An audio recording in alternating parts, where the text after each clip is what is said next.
All right. Thank It's another Ali Day. Super Bowl Sunday edition. Hi guys, it's been a long, 10 days? It hasn't been 10 days. It's only been 5 days since we last uploaded, or maybe 6 days. 6 days. I think it's been 6 days. It's been 10 days since I've been gone. Oh yes, that's true. It's been 10 days since you've been gone. But it's been a long time since we've seen you all. Since you guys have seen us all. It's been a long time since you've seen us. It's been on a world tour. I know, no, that's what it feels like, babe. It's cold out here. So we want to update them on. Well, we want to let you know that what we're going to do is, like, tomorrow's vlog will be the day before. So it'll be current. And then we'll start to show our excursion. Because we don't want to have you guys all confused. Like, wait, on Snapchat you're here, but on the vlog you're there. So we're going to just do it in, Right. And for those of you, if this is your first time on the channel, I'm Sharif Ali. And I'm Felicia C. Ali. And we're all there with the Alis. It's not just us, it's our two children, Sharif and Saya. Alright, and so thank you for tuning in to Super Bowl Sunday, which on Sunday, we specifically talk to couples and singles just about relationship stuff and whatever relational needs. Yes, and whatever else comes that our virtual family asks us to talk about. Monday, and then Monday through Thursday, that's when we have our family vlogs, our super vaginistic, espialidocious family vlogs. So tune into those. We have to hop right into what we're talking about today. Babe said something to me twice that I'd have to admit made me feel a little discomfort, and I didn't know why. I guess I still don't know why, so we need to talk this out. She said it feels like we're dating all over again, and I didn't understand why she kept saying that. And at first, I guess I was taking it negatively. At first I was thinking, oh wow, have I not been wooing you? Have you been feeling like I'm just a bore? Is marriage boring? But then we got down to the bottom of it, and what I think we needed this trip. We needed this trip, and we needed this trip together. She was like, we're 2008 Sharif and Felicia again. And I just didn't take it as positive at first, because I thought that she was in her feelings like, oh my God, my marriage, it's not as good as as I thought it was going to be.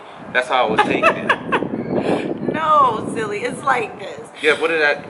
Well, we got pregnant with baby Sharif 1 month after we got married. Right. And like, we didn't really have our relationship. It was kind of strange because, he lived at his mother's house and I lived in my mother's house, and then we got a place together, but it was only to save for the wedding. And so we both had 2 jobs each. Right. In order to save up money for this wedding. And then we got married, and then we got pregnant, and then my hormones was up and down, and I had this headache for 77 days. It was just really like a whirlwind quickly.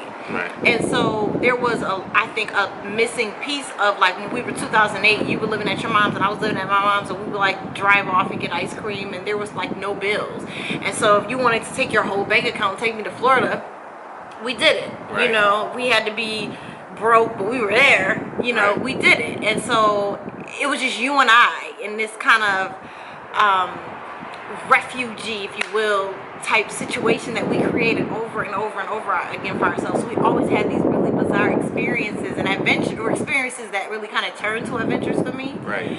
And we were like partners, and we were dreamers, and we talked endlessly, and we just like laid around and did weird stuff. Right. And that's what we did on our vacation. It was just crazy because there was no pressure. We decided that we wouldn't talk about anything serious. Right. And so we didn't. And I just felt like he was my boyfriend. Not my friend, not my husband, my boyfriend. And this was a surprise to me, and I think for a few reasons. One reason is because I'm at work about 12 hours out of the day, and so being at work, I try to stay tapped into what's going on with the children, tapped into what's going on in my marriage, but you set aside 12 hours out of your day that your mind is occupied in something else. In a sense, the family, it kind of suffers a bit, like in terms of taking your attention away from what's most important. And I mean, not that making money is not important, providing for your family, but the health of your family and the wellness of your family is very important. And so my mind was on the job, and I really didn't see that our marriage, that first off, we'd be having this conversation and saying this. And the second part to that is because I guess I was surprised, because I would have expected us to have this convo when Sharif and Saya were grown and they left out the house, and then we had the empty nest syndrome, and it's like, oh my God, we put all our energy into these children. Who are you? Right. Who are we outside of being parents, right, full time, and with children in the house? So I didn't expect us to have this convo so early. Well, I think the thing about it is, like, we keep throwing these new elements into our relationship. What you mean, new elements? Well, like, so we got married, and then we got pregnant, and then we had the miscarriage, and then we got pregnant again, and then we relocated. And then we relocated to a new state with no one that we knew. All of these shifts, these transitions, the vicissitudes of life. Right. I learned that word in high school, and that was one of my words that made me feel like I was really smart. Okay. And so I think that now we're kind of like, what? In terms of, like, who are we? Who is this? What's this relationship about? Even I'm reading a book on family, actually, because I feel as though I've lost track of healthy parenting, because there's been, and there, like I said in a previous video, there's some personal things going on within my family, with my extended family, and that have really taken over my mental space. And so, I don't know, I'm just kind of like trying to become regrounded. Right. And I'm trying to make better decisions for my health and wellness. And so I think that this was a good element to that. Right. If you're working 70 hours a week because you're trying to stay ahead of the game, because you need to keep your head above water, you too are missing out on life. Yes, money is important. And I'm saying this to my husband too. Money is important. It's really good to be able to feed your family if that's where your priorities lie. If you're like super motivated by, like, if the hustle don't stop, then that's great. No shade your way. But for me, what kind of comes first is life. And living it. And if you're working 70 hours a week and you're spending another 2.5 hours every day, which I don't know, I haven't done the math on that, in commute time, and you just don't have the space to explore and experience and let your hair down, you're working to have things, you're missing the mark. Right. And you're gonna wake up one day and look in the mirror and be like, wait, who am I? What just happened to my life? Why am I overweight? Why am I unhappy? Why am I single? Why am I, whatever? Ovaries dry up. And I don't know if you guys know, but sports and liquor, affect your semen and stuff like that. And so you just want to, it should be an equal balance. I appreciate what you're doing for the family. I used to do it as well, but there has to be a balance. There has to be, you have to make time for your children. And we'll kind of get into some of the things that we've experienced with our children in this transition as well, the move, relocating transition as well, that got us to the point where we're like, wait, we need to reevaluate our priorities and where our lives are going. Right. And this is why the trip was so important for us, and it helped me to realize that not even balance, like work-life balance, when people say that, my skin kind of crawls, because I don't believe in work-life balance. I believe in work-life integration, right? So for me, for our family, I'm not saying this is for you, but for what works for the Alis, if there is anything that is taking me from my family,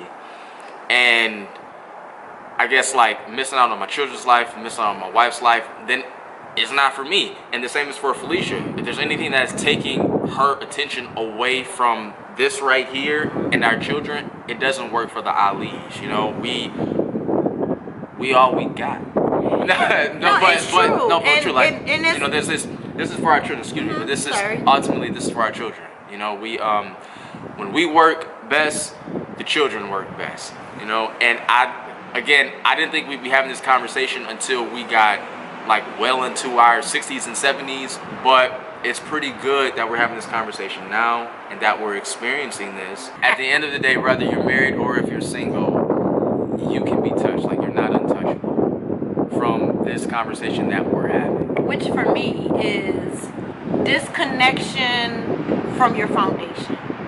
Disconnection from your foundation. Whatever it is that you're founded on, what you love, what you appreciate most, what bonded us is our desire to have a strong family and a healthy relationship. And it doesn't have to be a huge disconnect. It can be those small disconnections that you don't even see unless you're paying attention.